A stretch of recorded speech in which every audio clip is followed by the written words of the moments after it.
பாரதி உலா 2025 பாரத நாடு பாருக்கெல்லாம் திலகம். வழங்குவோர் டெக்னோ ப்ராடக்ட்ஸ், தபம்ஸ் group of companies, auditor NRK, Savitri foundation, Manivasagar Pathippagam, Chennai Sai Sankara group of matrimonials, Bharathi Priya trust மற்றும் விசு கல்வி அறக்கட்டளை.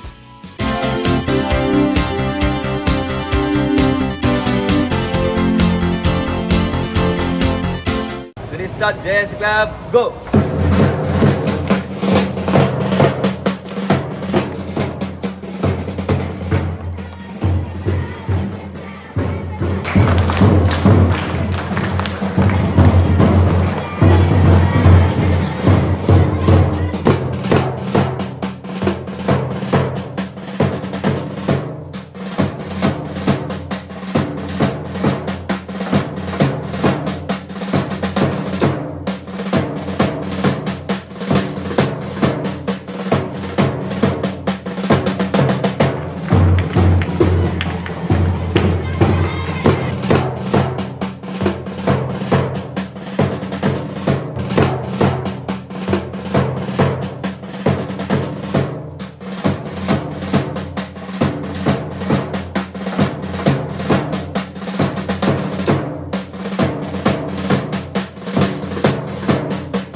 பாரதியார் கூட இருந்து நிறைய விஷயங்கள் போராடி இருக்கேன்.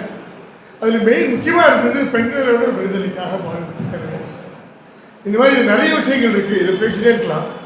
நீங்கள் இதெல்லாம் வந்து பாரதியார் கவிதைகளை வந்து அவருடைய கட்டுரைகள், அவர் கவிதைகள், அவருடைய நிறைய உபதேசங்கள் இதெல்லாம் வந்து நீங்கள் அவசியமாக படிக்கணும்.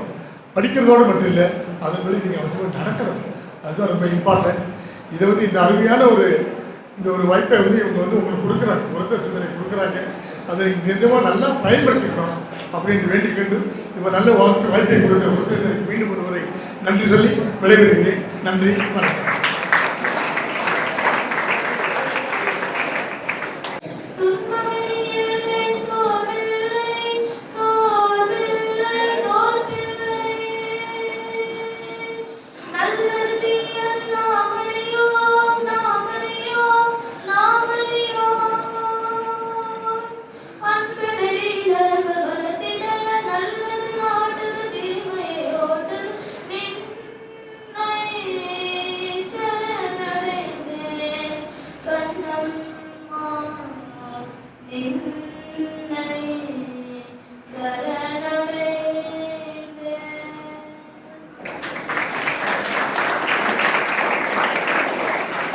ஒற்றுமை என்பது வாழ்வின் அடிப்படை தத்துவம். ஒற்றுமை என்பது மனித சமுதாயத்தின் முதுகெலும்பு. ஒரு நாட்டின் வளர்ச்சிக்கு ஒற்றுமை இல்லை என்றால் அந்நாட்டின் முன்னேற்றம் தடைப்படும். மேலும் சிக்கல், சீரழிவு, தாழ்வு மட்டுமே ஏற்படும். ஒன்றுபட்டால் உயர்வோம், பிரிந்தால் வீழ்வோம் என்பது காலத்தால் அழியாத உண்மை. ஒரு ரோட்ல போற நாயை கல்லெடுத்தறிஞ்சா அது பயந்து ஓடும், ஏன்னா அதுகிட்ட ஒற்றுமை இல்லை. இதுவே தேனி கூட்டு மேலே கல்லெடுத்தறிஞ்சா அது பயந்து ஓடாம ஒற்றுமையா ஒன்றிணைந்து யூனிட்டியோட நம்மளை தாக்க வரும். இது ஒற்றுமை இருந்தா எவ்வளவு பெரிய மலையா இருந்தாலும் சரிக்கலாம். சாதி, மதம், இனம், மொழி போன்ற எல்லா வேறுபாடுகளால் மனிதர்கள் பிரிந்து நின்று ஒருவருக்கொருவர் எதிர்த்து கொண்டால் அமைதி குலைந்து முன்னேற்றம் தடைப்படுகிறது. வரலாற்றில் மிகப்பெரிய சாம்ராஜ்யங்கள் வீழ்ந்ததற்கு காரணம் எதிரிகளின் பலம் அல்ல, தங்களுக்குள்ளேயே இருந்த ஒற்றுமை குறைவே காரணம். அதுபோல ஒருவருக்கொருவர் எதிர்த்து சண்டையிட்டுக் கொள்வதிலேயே அவர்களின் சக்தியை இழந்து அந்நாட்டின் வளர்ச்சிக்கான பணிகளில் கவனம் செலுத்த முடியவில்லை. மேலும் அந்நாட்டுக்குள்ளேயே உள் முரண்பாடுகளால் வீழ்ந்து உள்ளன. ஒற்றுமை குன்றியதால் பல பெரும் நாகரிகங்களும் அழிந்து போனதே உண்மையே. சுதந்திர போராட்டத்திற்கு முன் இந்தியாவில் பல்வேறு மன்னர்கள் இடையே ஒற்றுமை இல்லாததால் அந்நிய ஆட்சியர்கள் எளிதில் ஊடுருவினர். நாம் என்பது நாமானால் நாளும் நலம்தானே, வாழும் வாழ்க்கைக்கு நலம் தரும் வளம்தானே. ஒன்றுபடுவோம், வென்று விடுவோம். வாய்ப்பு அமைந்த அவைக்கு மிக்க நன்றிகள். நன்றி, வணக்கம்.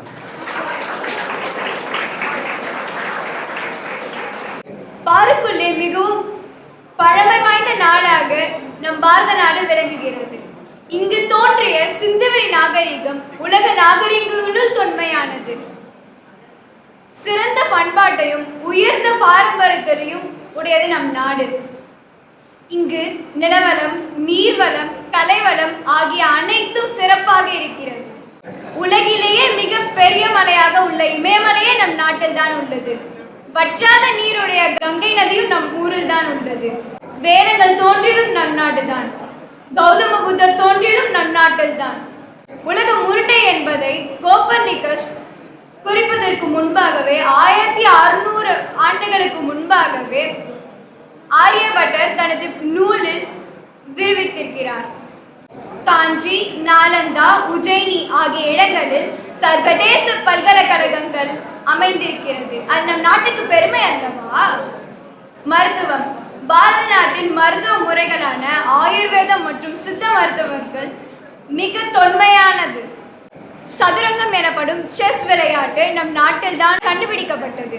எனவே பாரதி சொன்ன கூற்றின்படி அறிவிலும் வீரத்திலும் மானத்திலும் கற்பிலும் இரக்கத்திலும் ஆன்மீகத்திலும் சிறந்து விளங்குவது நம் நாடுதான்.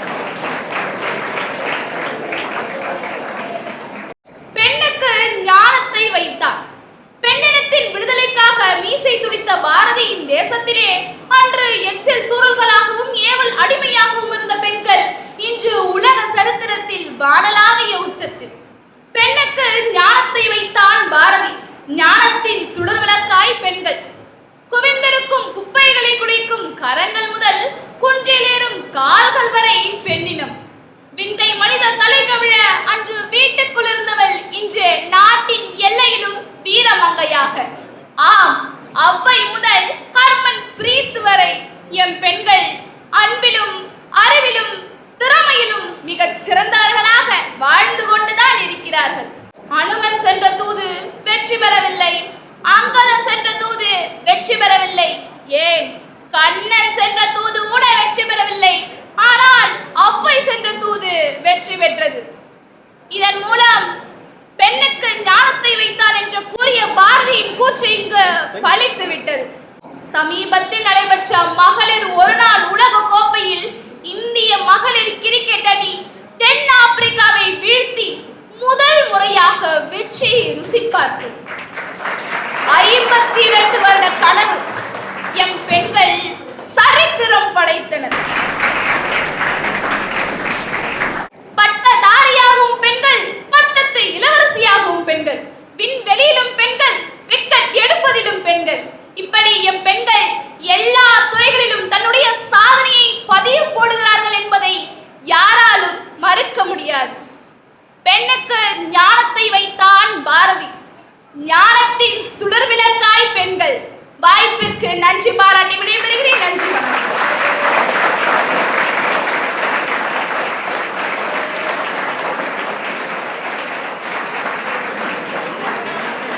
மூவேந்தர்களால் இந்த பாரதி உலாவை நாம் துவங்கினோம்.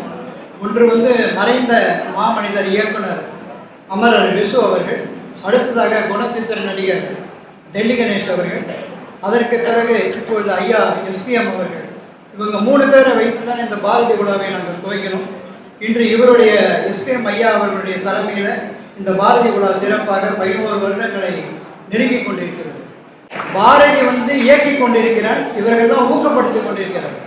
அதே மாதிரி பல பள்ளிகள், பல கல்லூரிகள் எங்களுக்கு பின்னாடி இப்போ பாரதி உலாவை நடத்தி கொடுங்க என்று எங்களை கேட்டுக்கொண்டிருக்கிறார்கள். அந்த அளவுக்கு இவர்களெல்லாம் ஊக்கப்படுத்துவதால் தான் நாங்கள் இந்த நிகழ்ச்சிகளை நடத்தி கொண்டிருக்கிறோம் உங்களுக்காக. ஸோ இந்த அளவில் இந்த 3 பேருக்கு நான் நன்றி சொல்லி எனது உரையை நிறைவு செய்கிறேன். நன்றி, வணக்கம். பாரதியாருடைய புதிய ஆத்திச்சூடி இதுவரைக்கும் வாசிக்காதவங்க நீங்கள் வாசிக்கணும்.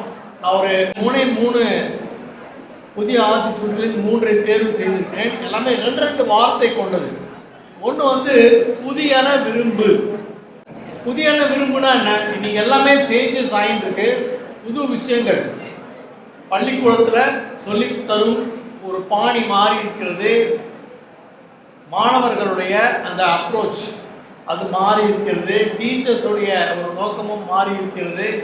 இன்னைக்கு ஆர்டிஃபிஷியல் இன்டெலிஜென்ஸ்லாம் வந்திருக்கிறதுனால பல விஷயங்களை நாம் விரும்பி கற்றுக்கொள்ள வேண்டிய கட்டாயம். அதை அன்றைக்கே பாரதியார் சொல்லிட்டு போயிட்டார், நினைப்பது முடியும். அந்த கிரியேட்டிவ் விஷுவலைசேஷன் பாரதியாருக்கு இருந்தது. ஆடுவோமே பல்லு பாடுவோமே ஆனந்த சுதந்திரம் அடைந்து விட்டோமேன்னு சுதந்திரம் கிடைக்கிறதுக்கு முன்னாடியே டிக்ளேர் பண்ணி ஆடி பாடி மகிழ்ந்த ஒருவன். நினைப்பது முடியும்ன்றது உபனிஷத்துல எத் பாவம் தத் பவதி, நீ என்னவாக நினைக்கிறாயோ அதுவாகவே மாறுவாய் என்கிற ஒரு விஷயத்தை பாரதியார் சொல்றார். அவர் பல மொழிகளை அறிந்தவர், சும்மா தமிழ் தான் சிறந்ததுன்னு சாதாரணமாக சொல்லலை. யாமறிந்த மொழிகளிலே அப்படின்னு அர்த்தம். அவருக்கு பல மொழி தெரியும். யாமறிந்த மொழிகளிலே தமிழ் மொழி போல் இனிதாவது. நம்ம நாட்டை பற்றி சொல்லும்போது யாமறிந்த நாட்டில் செந்தமிழ் நாடு என்னும் போதினிலே என்ன சொல்றாருன்னா, ஒரு தேன் எடுத்து நாக்கில் போட்டால் தான் இனிக்கும், ஆனால் அவர் என்ன சொல்றாரு, காதில் போட்டால் இனிக்குன்றார். வாழ்க்கையில முதல் 30 ஆண்டுகளில் நீங்கள்லாம் இருக்கீங்க. இந்த 30 ஆண்டுகளிலே நீங்கள் உங்களுக்கு கொடுக்கின்ற அந்த அடிப்படை இருக்கின்றதே, அந்த ஃபவுண்டேஷன் இருக்கிறதே, அந்த ஃபவுண்டேஷன் ஸ்ட்ராங்காக இருக்கும். அந்த ஃபவுண்டேஷன் இப்போ ஸ்ட்ராங்காக நீங்கள் பண்ணிட்டீங்கன்னா அதுக்கப்புறம் வாழ்க்கை ஜாலியாக போயிட்டே இருக்கும். அதை எப்படி ஸ்ட்ரென்தன் பண்ணணும்னு சொன்னாக்க அதற்கு தான் பல திறமைகளை நாம் வளர்த்துக்கொள்ள வேண்டும். நல்ல குவாலிட்டிஸை நம்ம வளர்த்துக்கணும். நல்ல எண்ணங்களை நாம் வளர்த்துக்கொள்ள வேண்டும். நல்லது செய்ய வேண்டும் என்ற நோக்கை நாம் வளர்த்துக்கொள்ள வேண்டும். எல்லாத்துக்கும் மேலே நான் அதிகமாக இம்பார்ட்டன்ஸ் கொடுக்கறது கேரக்டர் தான். எல்லாம் இருக்க கேரக்டர் சரியில்லைனாக்க எத்தனை திறமைகள் இருந்தாலும் கூட அத்தனை திறமையும் கண்டிப்பாக பார்த்தீங்கன்னாக்க இங்கே போயிடும். ஸோ மாணவர்களே, அந்த 2020 மேட்சை கண்டிப்பாக ஞாபகம் வச்சுங்க. முதல் 30 ஆண்டுகளில் உங்களை எந்த அளவுக்கு பலப்படுத்த முடியுமோ அந்த அளவுக்கு படுத்துங்க. வாழ்க்கை என்பது விட்டில் பூச்சி மாதிரி கடவுள்கள் கொடுத்த ஒரு பெரிய ஒரு கிஃப்ட்டு. இந்த பொக்கிஷமான இந்த வாழ்வை சிறப்பாக வாழ்வதற்கு நல்ல ஒரு முடிவெடுங்கள். அதற்கு பாரதியாருடைய கருத்துக்கள் மிகவும் மிகவும் மிகவும் உங்களுக்கு ஒரு தூண்டுதலாக இருக்கும். ஏனென்றால் பாரதியாரை பற்றி நினைக்கும் பொழுது 2 தான் ஞாபகம் வரணும். அப்படி பார்த்தா மீசன் ஞாபகம் வருது, அதுக்கப்புறம் அவருடைய கோட் ஞாபகம் வருது, அவருடைய தலை உண்டாஸ் ஞாபகம் வருகின்றது அல்லவா. இதெல்லாம் எக்ஸ்டர்னல் பர்சனாலிட்டி. ஆனால் அவரை பற்றி பார்க்கும்பொழுது அவர் ஒரு சிறந்த கவிஞர், ஒரு சிறந்த ஒரு பேச்சாளர், சிறந்த ஒரு தைரியசாலி, சிறந்த ஒரு புரட்சிக்காரர் என்பதெல்லாம் இன்டர்னல் பர்சனாலிட்டி. அதனால் பர்சனாலிட்டி இல்லை, எக்ஸ்டர்னலாகவும் நீங்கள் அழகாக நல்லா ட்ரிம்மாக இருக்கணும், நல்லா ட்ரெஸ் பண்ணணும், அழகாக இருக்க வேண்டும். அதே போல் உங்களுடைய இன்னர் பர்சனாலிட்டி என்று சொல்லிக்கிட்ட குவாலிட்டிஸு, டேலண்ட்ஸு, எண்ணங்கள் இதையெல்லாம் நீங்கள் சிறப்பாக செய்தால்தான் நீங்கள் வாழ்க்கையிலே வெற்றி பெற முடியும். வருங்கால இந்தியா வல்லரசாக வேண்டும். வல்லரசாகிறது மட்டுமல்ல, உலக வல்லரசுகளிலேயே சிறந்த வல்லரசாக இந்தியா ஆக வேண்டுமானால் அது யாருடைய கையில் இருக்கிறது என்றால் அது மாணவ மாணவியர் கையில் இருக்கிறது என்று நம்முடைய மரியாதைக்குரிய அப்துல் கலாம் அவர்கள் சொன்னார்கள். அதே உங்களுக்கு ஆமோதித்து சொல்கிறேன். வருங்கால இந்தியா மாணவ மாணவியர் கையில் இருக்கிறது. ஆகவேதான் உங்களை குறிப்பிடுகிறேன். வருங்கால இந்தியாவை உங்களை நாங்கள் நம்பி இருக்கிறோம். அதற்காகத்தான் இங்கே வந்திருக்கிறோம். அதற்காகத்தான் உங்களிடத்திலே சில கருத்துக்களை விதைத்து போக ஆசைப்படுவோம். இந்த உரத்த சிந்தனை வந்து கிட்டத்தட்ட 11 வருஷத்தில் 3 லட்சம் பேர் மாணவர்களை சந்தித்து பாரதிக்கு உள்ள மரியாதையை, அவருடைய படைப்புக்கு உள்ள வேகத்தை, தேசிய உணர்வை மாணவ மாணவர்களுக்கு சொல்லி இந்த விழிப்புணர்வை நாங்கள் உண்டாக்கி இருக்கிறோம் என்பதை மகிழ்ச்சியோடு உங்களிடத்தில் தெரிவித்துள்ளார். முடியுமான்னு கேட்டால் முடியாது. முடியும் முடியும் முடியும் என்ற நம்பிக்கையோடு செயல்படுங்கள். பாரதியை உலகம் முழுவதும்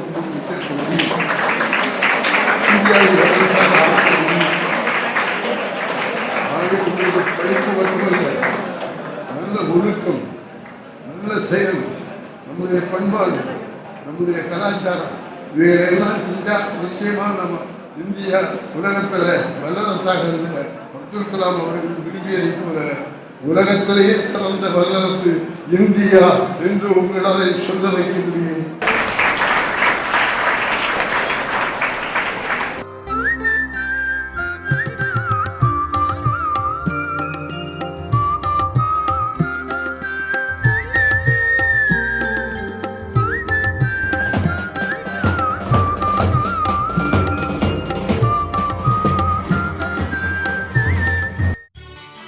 பாரதி உலா 2025 பாரத நாடு பாருக்கெல்லாம் திலகம் வழங்கியோர் டெக்னோ ப்ராடக்ட்ஸ், தபம்ஸ் group of companies, auditor NRK, Savitri foundation, Manivasagar Pathippagam, Chennai Sai Sankara group of matrimonials, Bharathi Priya trust மற்றும் விசு கல்வி அறக்கட்டளை.